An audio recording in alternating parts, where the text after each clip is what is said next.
세 번째, 우리 이제 목회에 관심에서 목회에서 성경 자체와 성경 전체에 복음을 제안하는 홀리텍트 생명 목회 방안을 좀 제가 제시했는데, 신학교에서 갈려지는 그 성경 자체의 힘을 받아서 목회 속에서 어떻게 교회를 살릴 수 있는가, 특히 이 어려운 이 비대면의 이 상황 속에서 교회를 살릴 수 있는 건 여러 가지가 있는 것 같아요. 아까도 이제 온 오프라인 뭐 얘기가 나왔고 계속해서 우리가 논의를 했습니다. 방법론적으로 제시를 했습니다만, 어떤 의미에서 보면 본질적으로 어떻게 하면 말씀에 집중할 수 있는가, 거기에 우리의 핵심이 있다고 봅니다. 온라인도 그렇고 오프라인도 그렇고, 거기에 홀리텍트, 저는 이제 말씀을 접촉하는, 더 적극적으로 말씀과 접촉하고, 그게 온라인든지 오프라인든지 그 속에서 말씀을 살리는 방향으로 우리의 패러다임을 좀 바꾸면 온오프라인을 더욱더 확장하는 제3안이 될 수 있지 않을까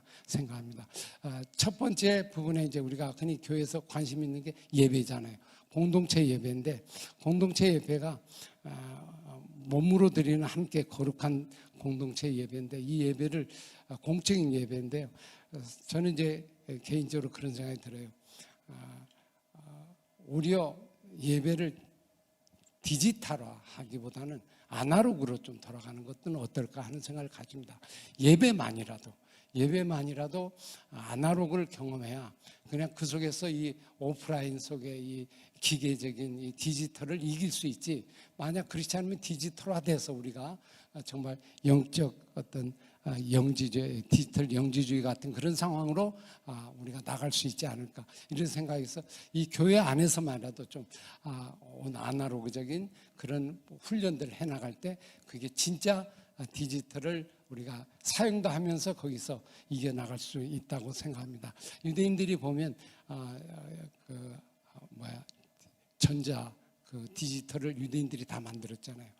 뭐 컴퓨터도 그렇고 전부 IT 기술도 만들었는데, 그들은 정작 안식일에는 모든 걸 스탑해갖고 아무것도 하지 않고 아날로그로 들어가거든요. 토라로 들어가고, 그 속에서 원초적인 가정과 그리고 어떤 토라의 말씀과 음식과 일하지 않고, 그거를 일주일에 하루를 경험하면서 다시 일주일 일상의 생활을 디지털을 이렇게 정복해 나가는 그런 모습과, 그래서 새로운 창조를 이끌어가는 것처럼 우리 교회도 어쩌면 주일날 이 하루만큼이라도 좀 우리는 온라인의 어떤 부분을 좀 벗어나서 이제 아날로그적인, 그리고 성경 자체를 보고 그 안에서 교제를 나누고 공동체를 나누는 그런 힘들을 얻게 되면, 그 힘을 가지고 디지털화된 이 세상을 이길 수 있는 힘이 우리 역으로 생기지 않을까, 이런 생각을 함께 가져보면서 또 우리 예배를 그런 방안으로 좀 제시를 하게 됩니다. 특히 성경 읽기 모임 같은 거, 이런 거를 좀 제시할 수 있습니다. 미크라, 성경을 원래 읽는다거든요.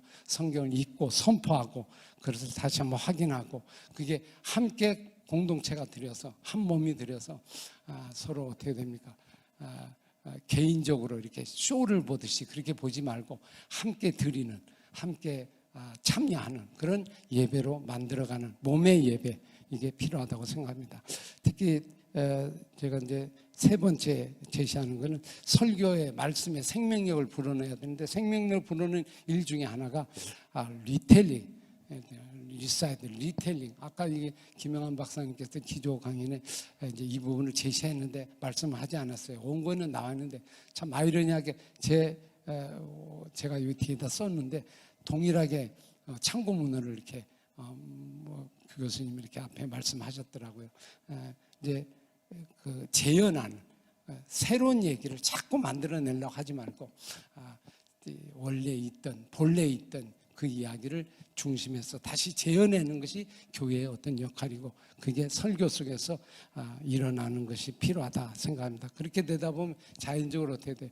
하나님 말씀을 재현하고, 이야기로 재현하고, 그리고 모든 가족과 함께, 그리고 전 세대가 함께 모여서 말씀을 나누는 그런 방법으로 우리 교회가 좀 새롭게 예배가 살아나면 어떨까 생각이 됩니다.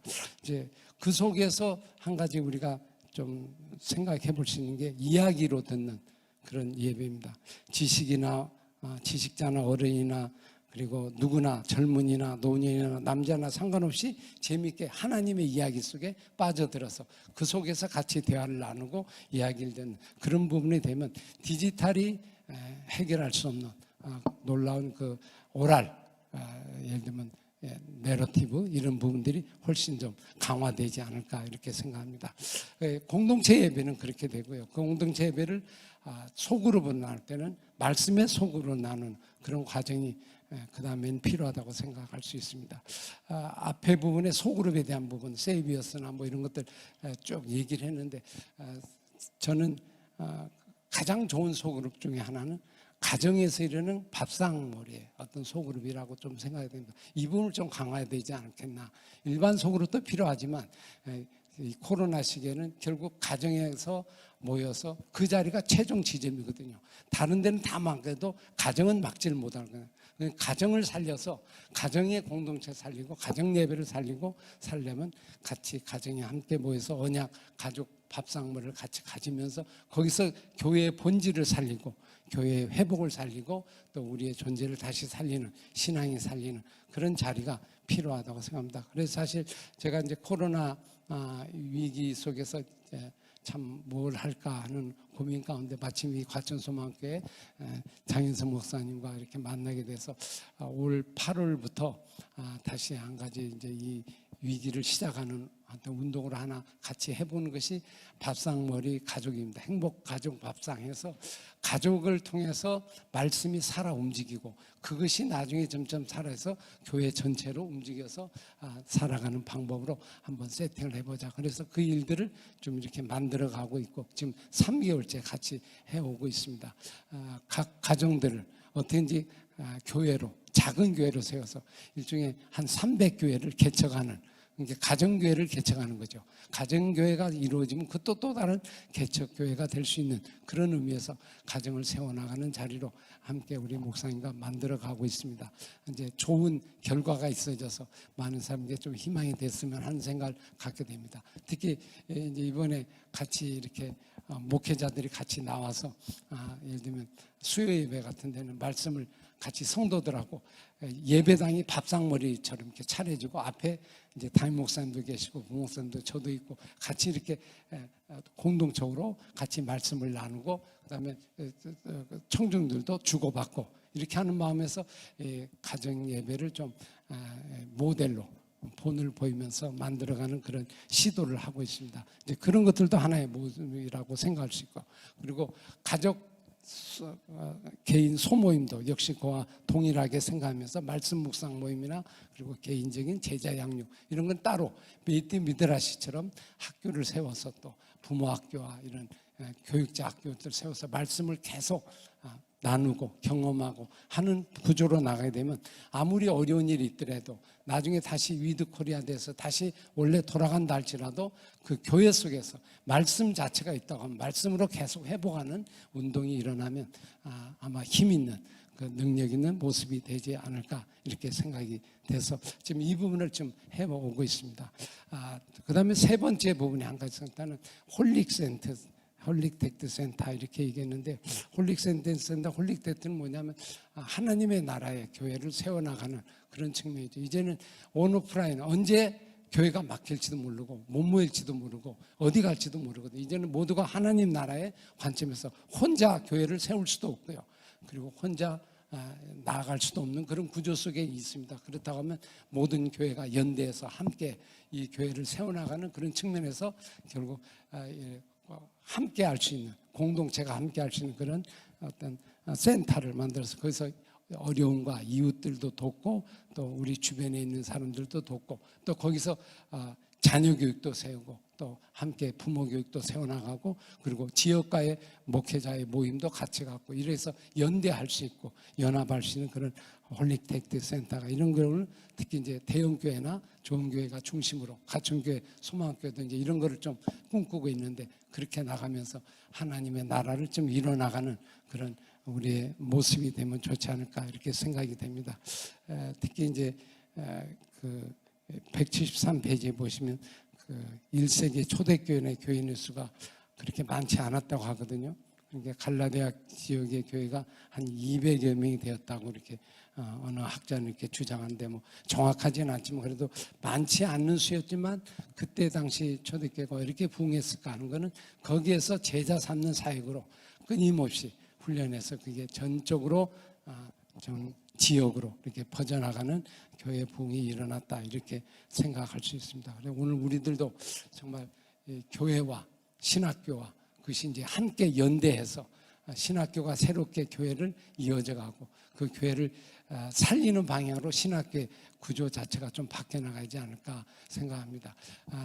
그 신학교에서 배운 대로 와서 그대로 우리가 이어져야 하는데 신학교에서 배운 것이 그대로 적용이 안 되고 사용이 안 된다고 하면 이 신학 자체가 죽은 신학이 되는 거거든요. 그러니까 직접 활용할 수 있도록 성경을 중심으로 이 어떤 그림을 만들어가고 특히 우리 지도자들과 교육자들과 이것이 먼저 말씀 자체를 공부하는 훈련들이 전혀 안 되고 좀 이것이 부족하다 보니까 결국 교회에 와서 말씀을 전하는데 전수가 힘들었고 성도들에게도 역시 동일하게 전수가 아니라서 이 오직 성경 하나님 말씀 자체와 말씀 전체를 살리는데 좀 집중하게 되면 아마 이 코로나의 어려운 시기를 이겨나갈 수 있는 방안들이 충분히 생기지 않을까. 거기서 저는 이제 아까 메타버스 얘기했지만 성경 66권 자체가 이미 메타버스의 어떤 그 영역이 다 가지고 있거든요.